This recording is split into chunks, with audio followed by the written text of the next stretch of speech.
Hey fashion lovers, it's your girl Keita and I'm Kira, and this is episode 4 of The Fashion Show, where every week is Fashion Week. Period. Let's talk fashion.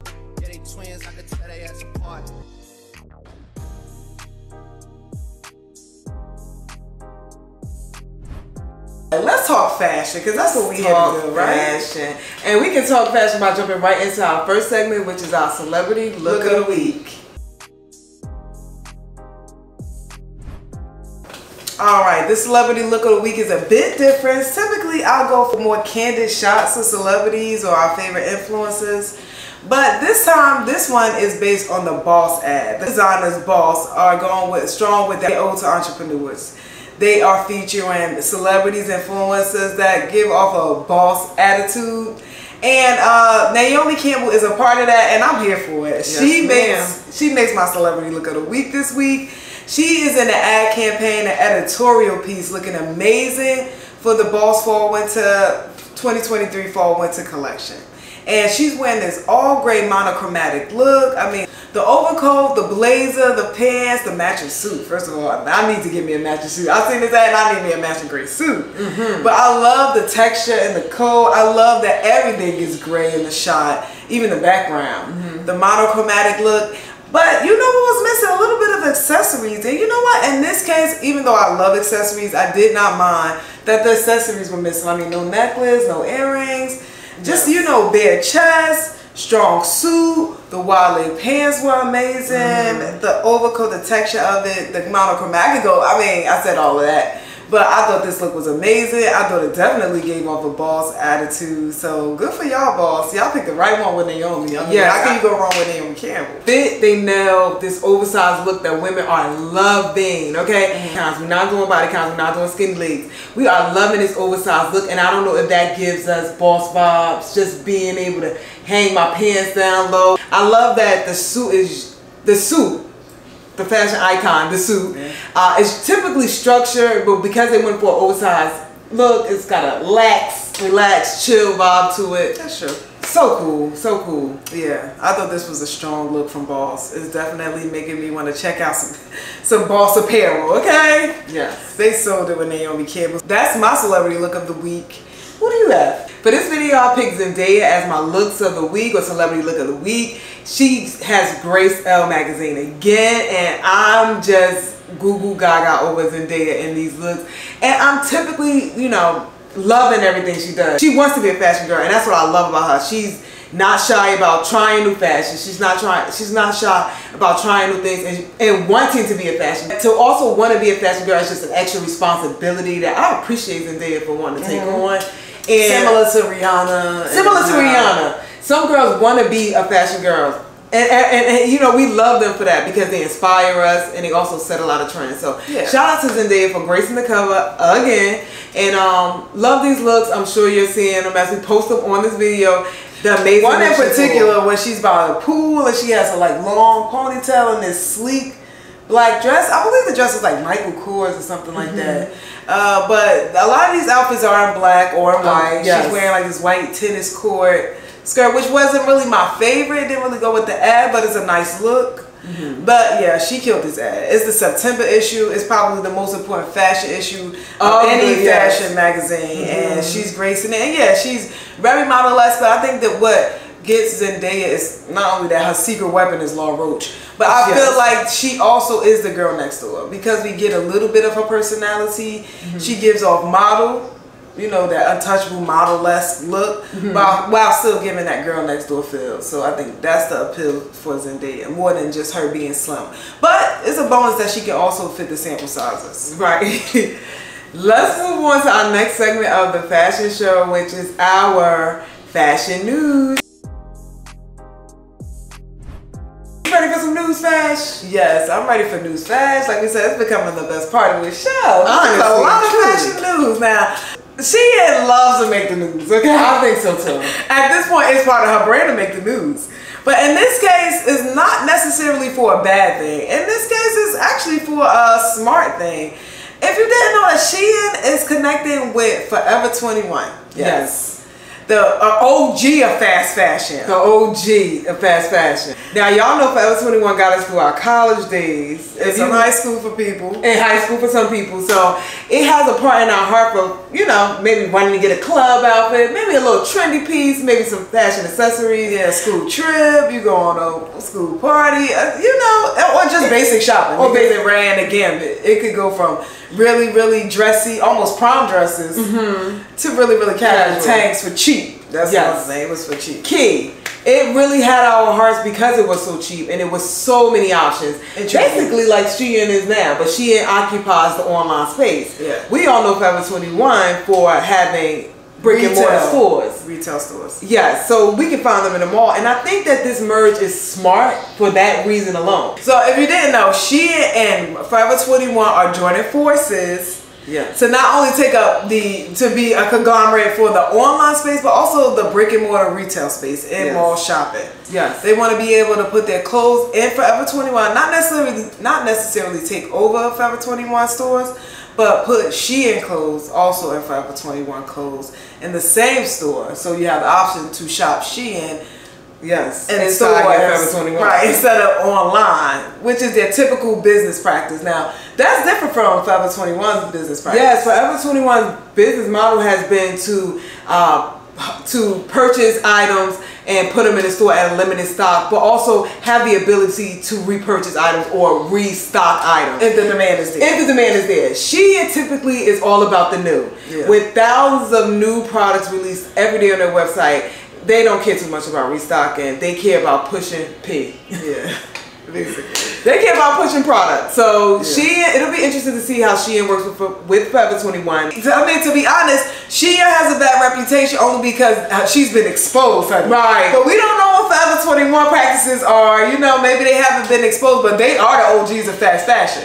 Yes. They kind of fell off. They probably need the help of Shein as well. See, I feel like Shein is, instead of kicking out or getting rid of the competition, because Shein is blowing them away. We have to mention Forever 21 has taken hits. Yes. Major hits. Nobody is shopping at Forever 21, especially in stores. And they can contribute to their overcrowded stores, lack of proper retail help that help keep the stores clean. Organized. I don't want to shop there if I'm struggling.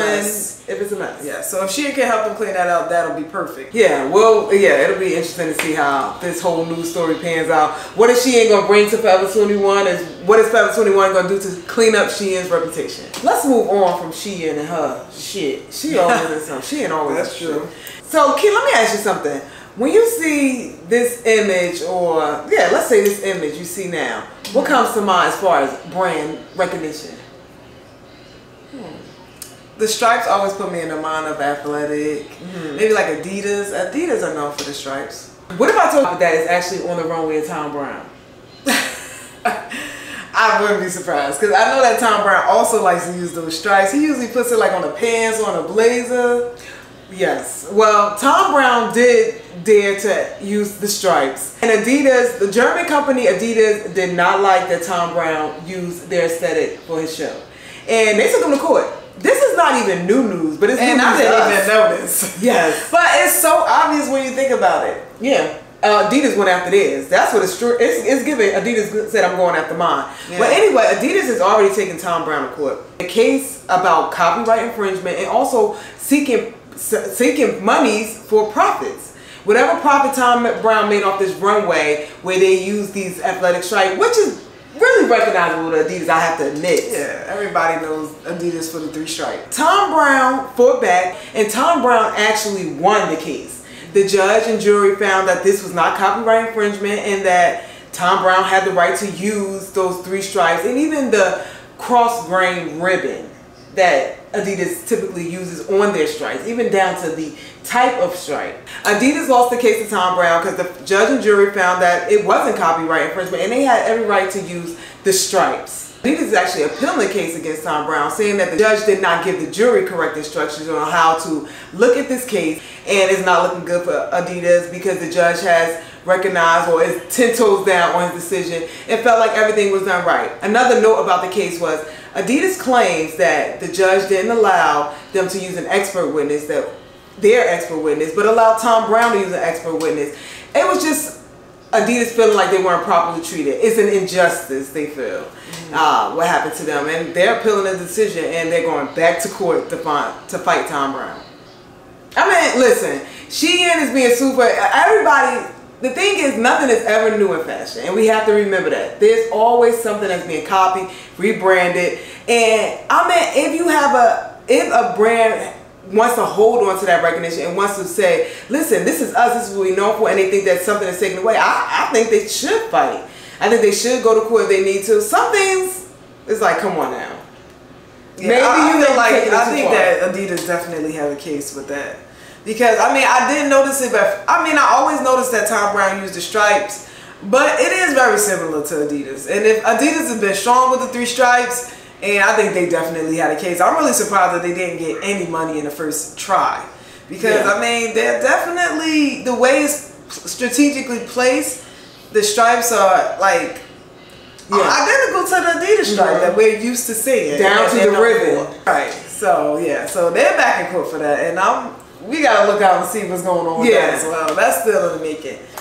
What else you got in fashion news? Now, I got one more story to tell y'all about this news flash, okay? The fashion news is, you know, it's coming, it's hot off the presses now. It's been bubbling. Right. This one was extremely controversial because this one involves race and systematic structures and it's a mess now. Everybody knows that Tremaine Emory, he's a creative designer he's a head creative designer for Supreme. Now Supreme, I didn't even know this, but Supreme was first introduced as a name brand in 1994. But it had until recently in the early 2000s become a name brand because they would do collaborative deals with other artists. They would make their things exclusive, they would sell out fast. So that really beefed up the market for them. Now, a lot of people have been saying that Supreme has fallen off just based on the sheer fact that they can go on the website 2 weeks later and the shit is still there. So a lot of people are saying that their Gotta Have It flair was falling off. Yeah. Not because of the Tremaine Emory, but that's just something to say about the brand. It's struggling. It's not doing as well as the early 2000s. But in this particular case, the co-director has resigned. He is claiming systematic racial discrimination based off of what he's learned from the company for the 2 years that he's been there. He's claiming that less than 10% of the company's employees, directors, managers, and producers are African American or people of color. He said when he first was introduced to the owner, I forget his name, but when he was introduced to the owner, they had a long conversation. I think he even dropped some of their text messages. Wow. But they had a long conversation where they discussed how they wanted to change the idea that white people took up these spaces and black culture, where like everything looked black on the outside, but on the inside it was creamy white. And so most of the employees, I mean, even Pharrell got a little bit tagged for that, because anybody watched that Louis Vuitton show where he put out all the people who helped him with that collection for the Louis Vuitton? A sea of white people. And he got a lot of flack for that, because this is like, hold on, man. Y'all putting the black person in front of us, but everybody that you're employing, everybody that's working out the kinks and making these things go forward are white people. And so he's facing it. Yeah. And so Emory called him out. Tremaine called him out and said that you promised to fix these things. It's been 2 years. I don't see this. In particular, there was an artist, Jaffa, that he wanted to work with. Now, Jaffa is controversial. He has images in this campaign of black men being hung. And that type of imagery, Supreme just wasn't feeling it.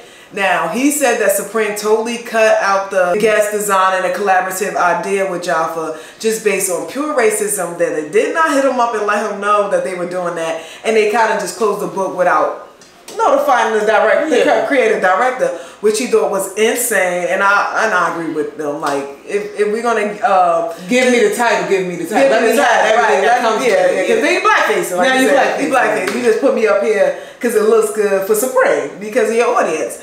But he is citing that he is standing 10 toes down on systematic racism, and Supreme is saying no. Actually, before he resigned, he even gave him a little bit of time to come together and say he's resigning so he can say it with Supreme. But Supreme was like, if you add on that systematic racism, citing the reason that you're leaving, we're not going to go out in the public and resign with you. So he pretty much did it on his own. And Supreme was actually said they're still working with the artist Jaffa. So, and I don't even know. They did say that they were still working with him, that the thing was not completely, the collaborative efforts were not completely off the table and scrapped.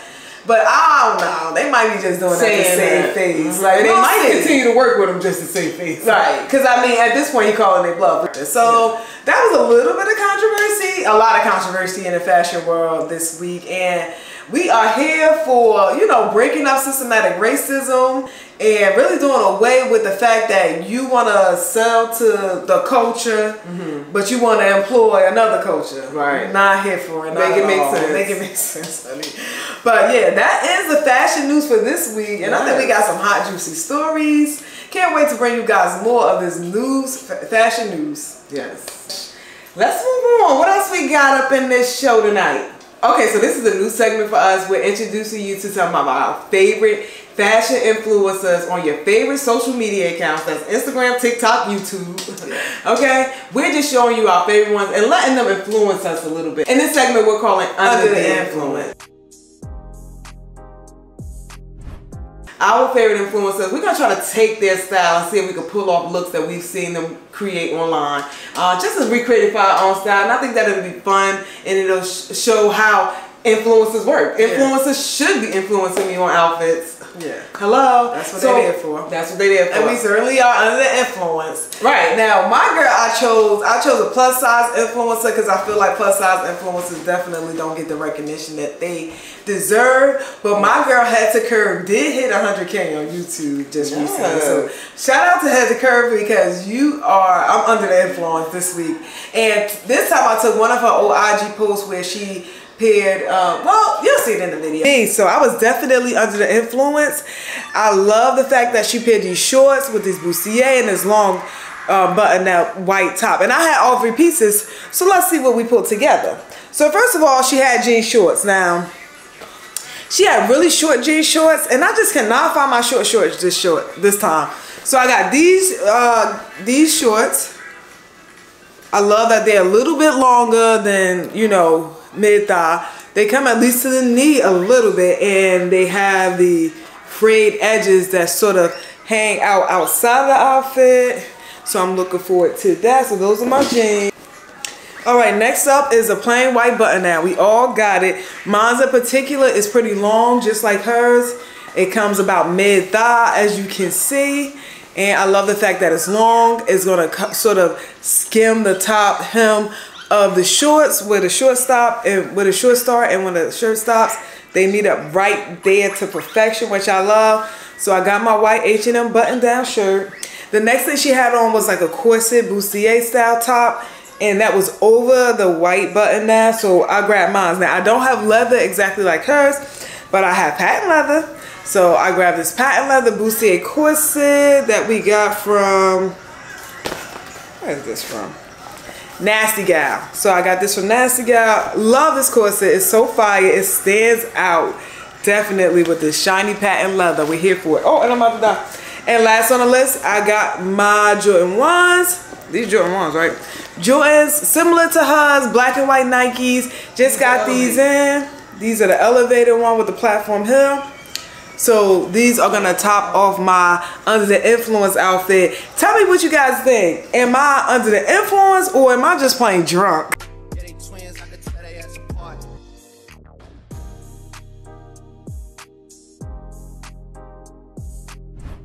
And who did you choose? I actually was influenced by Sincerely Selena. She's one of my favorite 40+ women influencers online, and I just love her Instagram. I love her style. Talk about style. Mama got stylish as fuck. Yeah, she's a Pisces. I respect that. Okay, yes. Love Sincerely Selena, and check out this video of us under the influence. Hey, you guys, I have been under the influence, drunk, off style, by my girl, Selena Sincerely, and I've decided to recreate one of her looks off her Instagram reel. Let's see if we got all the components. Let's look at this reel. Okay, so she has wide leg jeans, very wide leg jeans. She has this vest style shirt, have that. Also, she has flat neutral color shoes and these I think they call tinted sunglasses. Okay, I have all those. Let's start off with these wide leg jeans that I just got from Zara, palazzo pants.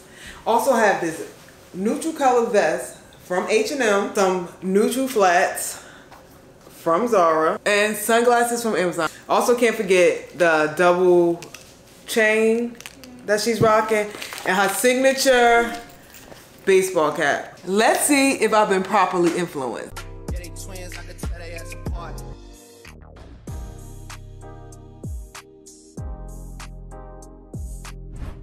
Okay, next we have one of my favorite segments of the fashion show, and it is throwback or throw it away. If you didn't know, in this segment, we like to talk about old fashion trends that seem to be creeping their way back into our timelines and then possibly into our wardrobes if we let it. Yeah, now we love a good throwback, but some things are meant to be thrown away and kept back in the day. Yeah, so let's talk about it. All right, now everybody's talking about this new fashion trend that's making its way back into our fashion lives. It's the unnecessary belts. Now, in 2000, early 2000s, we was plagued with big unnecessary belts, big brown ones, big buckles, big braided leather belts. Just sat on your hips unnecessarily. They wasn't holding up those low-rise jeans. Nope. They wasn't holding anything. They really were just there just to be there. Yeah, sometimes we wore them without even pants on. So you know they wasn't doing nothing. We would put it over a sweater dress. Yes. We would put it over a bodycon dress. Yes. The unnecessary belt. Why do you need a belt with a bodycon dress? Yeah, unnecessary. Right. It's either you love it, you hate it with the unnecessary belt. Right. But unfortunately or fortunately, it is trying to make a comeback. We have seen unnecessary belts on the runways just this season, and I don't even know if I'm here for this. Yeah. See, now I feel like an unnecessary belt is good if you want to hide a pouch here, a stomach here. Define it the waist. Can work or define a waist. Now, I'm here all for defining a waist. But the big grommeted braided leather vest, I'm definitely throwing that away. I can't do that no more. So it's a throwaway if they don't update it. If they don't really make it more modern. More like I would wear it now.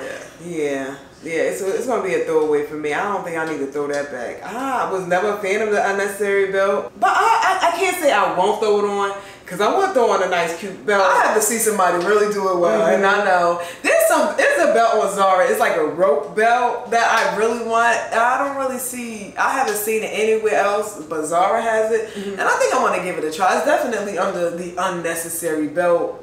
Yeah, and I ain't gonna front. I probably do have some unnecessary belts. So, all those chain belts you did. I was looking in the market for a good Chanel chain belt that hung down, had a little elbow. That one I would definitely get. You know what? Yes, I guess. Right. If they come out with the right style, then yeah, I think like a chain belt over a blazer. I'm thinking more like to make the blazers more hourglass. Since we've all been wearing these oversized blazers, to bring in the waist and define the waist, I think people are going to be throwing unnecessary belts over their blazers. Hopefully like more like daintier belts, chain belts, rope belts. Nothing too crazy like how we used to wear back in early 2000s. Yes. Yeah. So you guys in the comments. Yes. Let us know what y'all think. Unnecessary belts. Are y'all throwing it back or throwing it away? Okay, that segment wraps up our show this week. Yes, it does. And if you made it to this point of the show, you're a real one. So shout out to you, and make sure you like, comment, and subscribe. Let us know what you think about this fashion news between Thom Browne and Adidas. Yes. The throwdown over the stripes. Also, what you thought about the Boss campaign featuring Naomi Campbell, and then also the Elle magazine cover with Zendaya. And let us know about that whole Tremaine Emery situation with Supreme, because that is controversial. So sound off in the comments, please. We love to know your thoughts. Shout out to our day ones who continue to support us. We love that you like the content that we're producing right now. And we're happy to bring you all of the fashion talk, because we love to talk fashion. And we hope you do too. And if you do, Join us next time for another episode of The Fashion Show. Yes. Deuces.